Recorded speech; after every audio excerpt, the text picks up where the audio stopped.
أعوذ بالله من الشيطان الرجيم. بسم الله الرحمن الرحيم. فلما دخلوا على يوسف آوى إليه أبويه وقال ادخلوا مصر إن شاء الله آمنين. ورفع أبويه على العرش وخروا له سجدا وقال يا أبت هذا تأويل رؤياي من قبل قد جعلها ربي حقا وقد أحسن بي إذ أخرجني من السجن وجاء بكم من البدو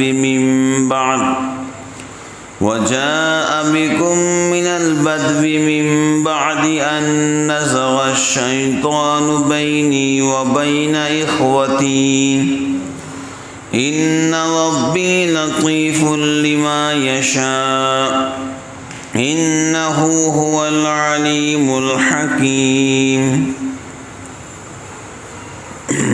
پھر جب داخل ہوئے یوسف کے پاس جگہ دی اپنے پاس اپنے ماں باپ کو اور کہا داخل ہو مصر میں، اللہ نے چاہا تو دل جمعی سے، اور اونچا بٹھایا اپنے ماں باپ کو تخت پر اور سب گرے اس کے آگے سجدے میں اور کہا اے باپ، یہ بیان ہے میرے اس پہلے خواب کا، اس کو میرے رب نے سچ کر دیا اور اس نے انعام کیا مجھ پر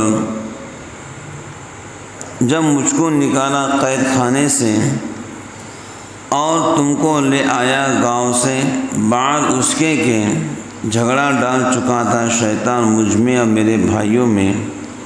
میرا رب تدبیر سے کرتا ہے جو چاہتا ہے، بے شک وہی ہے خبردار حکمت والا.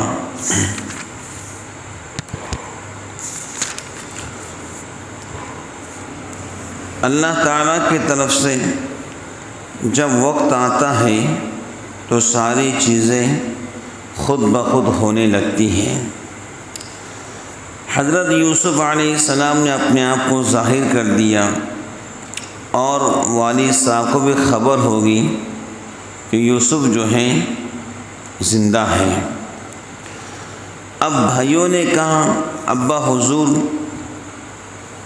یوسف جو ہیں وقت کے بادشاہ بن چکے ہیں، وقت کے حاکم بن چکے ہیں، تو حضرت یعقوب علیہ السلام نے جو ہے یہ جملے کہیں جو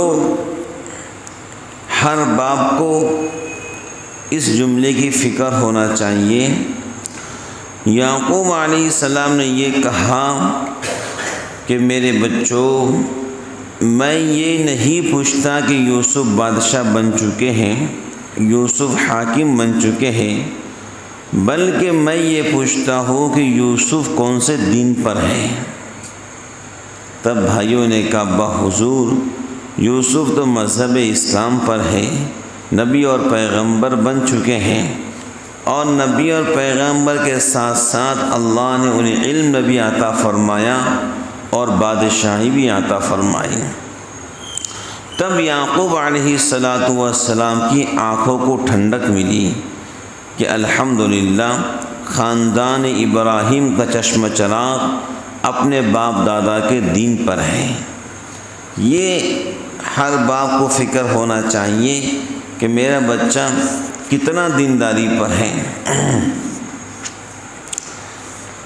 فلما دخلوا علیہ، حضرت یوسف علیہ السلام نے جو ہیں اپنے بھائیوں کو 200 اونٹ سے لدا ہوا سامان دیا، 200 اونٹ سے لدا ہوا سامان کہ یہاں پر آنے میں کوئی دقت نہ ہو.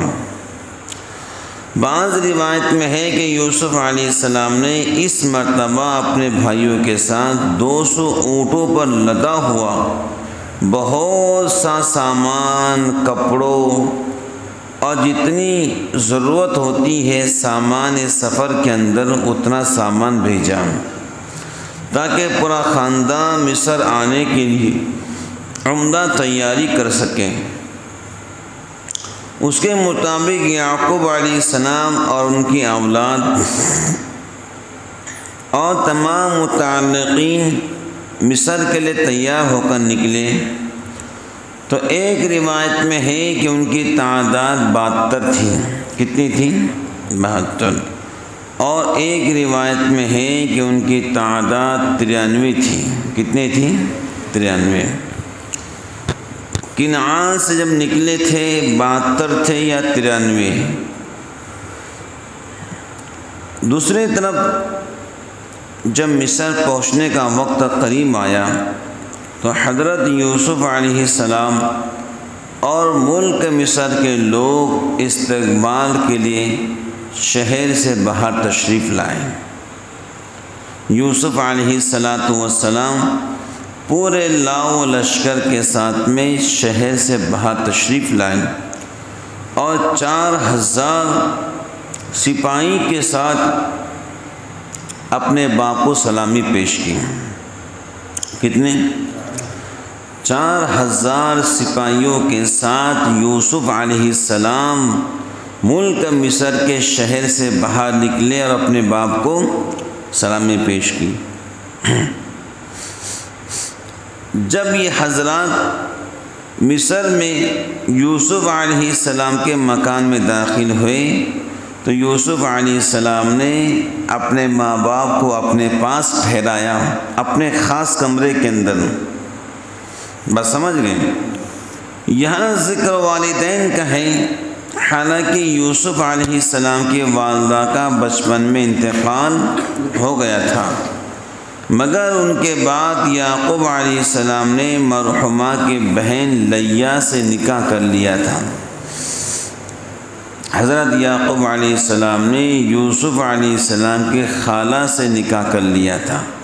ان کی بہن راحیلہ یعنی یوسف علیہ السلام کی ماں راحیلہ کے انتقال کے بعد لیا سے نکاح کر لیا، جو یوسف علیہ السلام کی خالہ ہونے کی حیثیت سے بھی والدہ کا مقام رکھتی ہے۔ حضور نے فرمایا نا، خالہ بھی والدہ کا مقام رکھتی ہے، خالہ یہ بھی والدہ کا مقام رکھتی ہے، اور والد کی نکاح میں ہونے کی حیثیت سے بھی والدہ کہلائی۔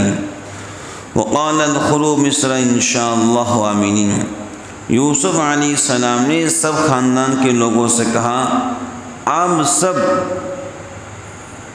جو ہیں خدا کے حکم سے ملک مصر میں بے خوف و خطر بغیر کسی پابندی کے داخل ہو جائیں۔ مطلب یہ تھا کہ دوسرے ملک میں داخل ہونے والے مسافروں پر جو پابندیاں عادتاً ہوا کرتی ہے، آپ سب پر وہ پابندی نہیں ہے۔ بھئی ہم بھی اگر اس ملک سے کوئی اور ملک جائیں تو کچھ پابندیاں ہوتی ہیں کہ نہیں ہوتی ہیں؟ ویزا چیک کرتے ہیں، پاسپورٹ چیک کرتے ہیں، لیکن یوسف علیہ السلام نے کہا تمہارے واسطے کوئی پابندی، تم بلا خوف و خطر ملک مصر میں داخل ہو جاؤ، کیونکہ تم میرے گھر کے لوگ ہو۔ بات سمجھ گئے؟ 93 یا 72 لوگ۔ وَخَرُّوا وَرَفَعَ أَبَوَيْهِ عَلَى الْعَرْشِ۔ یوسف علیہ السلام نے اپنے والدین کو اپنے تخت شاہی پر بٹھایا۔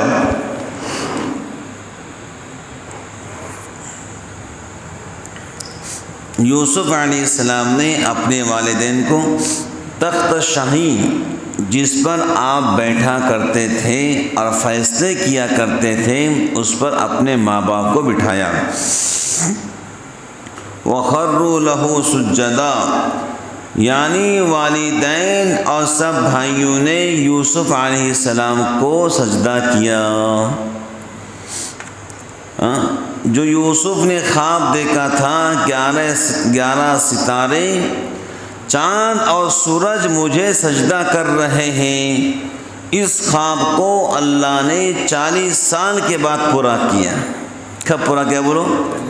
7 سال کی عمر میں یوسف نے خواب دیکھا تھا، ابھی یوسف 47 سال کے ہو چکے تھے، تب جا کر اللہ نے خواب کی تعبیر کو پورا کیا۔ حضرت عبداللہ بن عباس رضی اللہ تعالی عنہما نے فرمایا، یہ سجدہ یوسف کے لیے نہیں تھا بلکہ اللہ کا شکر وہ لوگ ادا کر رہے تھے۔ بات سمجھ گئے؟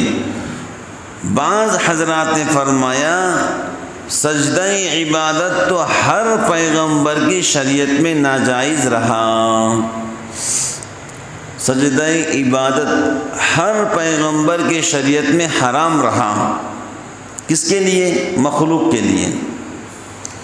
بھائی سجدے کے لائق صرف ایک اللہ کی ذات ہے، جسے ہم سب اور پورے دنیا کے مسلمان سجدہ عبادت کرتے ہیں صرف اللہ کے واسطے۔ لیکن سجدہ تعظیم پچھلے انبیاء سابقین کی شریعت میں جائز تھا۔ سجدہ تعظیم، سجدہ عبادت الگ ہوتا ہے اور سجدہ تعظیم پہلی شریعت میں جائز تھا، لیکن ہماری شریعت محمدیہ کے اندر سجدہ تعظیم بھی حرام ہے۔ بات سمجھ گئے نا؟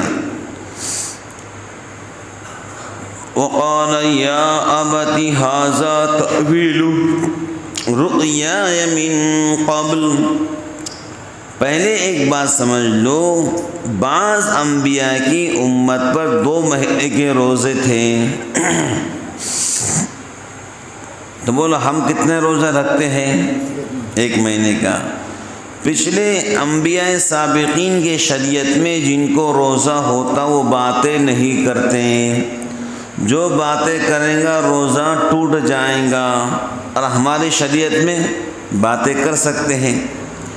تو ہر نبی کی شریعت اللہ کی طرف سے ہوتی ہے، جو چاہے اللہ قانون کو پاس کرتے ہیں۔ ہماری شریعت میں تمام سجدے حرام ہیں، تعظیماً بھی اور عبادتاً بھی، سجدہ صرف اللہ کے لیے۔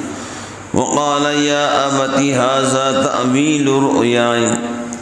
یوسف علیہ السلام کو بچپن کا خواب یاد آ گیا، 11 ستارے، آفتاب اور مہتاب۔ تو حضرت یوسف علیہ السلام نے کہا ابا حضور یہ میرے بچپن کے خواب کی تعبیر ہے۔ اب اس میں ایک بات سمجھنے کی ہے کہ حضرت یعقوب علیہ السلام نے جو ان کے بچوں نے کہا تھا ابا حضور معافی کی دعا، مغفرت کی دعا اللہ سے کر دو، تو یعقوب علیہ السلام نے کہا تھا عن قریب میں تمہارے لیے اللہ سے مغفرت کی دعا کروں گا۔ فوراً کیوں نہیں مانگی؟ مفسرین لکھتے ہیں کہ یعقوب علیہ السلام چاہتے تھے کہ پہلے یوسف سے پوچھ لو اس نے معاف کیا ہے نہیں معاف کیا ہے۔ حقوق العباد کے اندر جب تک بندہ معاف نہ کرے اللہ تعالیٰ بھی معاف نہیں کرتے ہیں۔ تو یہ بات لکھی حضرات مفسرین نے پہلے یوسف سے پوچھ لو معاف کیا ہے یا نہیں کیا ہے۔ بات سمجھ گئے؟ اگر یوسف نے معاف کیا ہے تو پھر میں اللہ سے دعا کروں گا، اللہ بھی ان کو معاف کر دے گا۔ دوسری بات یعقوب علیہ السلام یہ چاہتے تھے کہ میں تہجد کے وقت میں اللہ سے دعا کروں، کیونکہ تہجد کے وقت میں اللہ اپنے بندوں کی دعائیں سنتے ہیں۔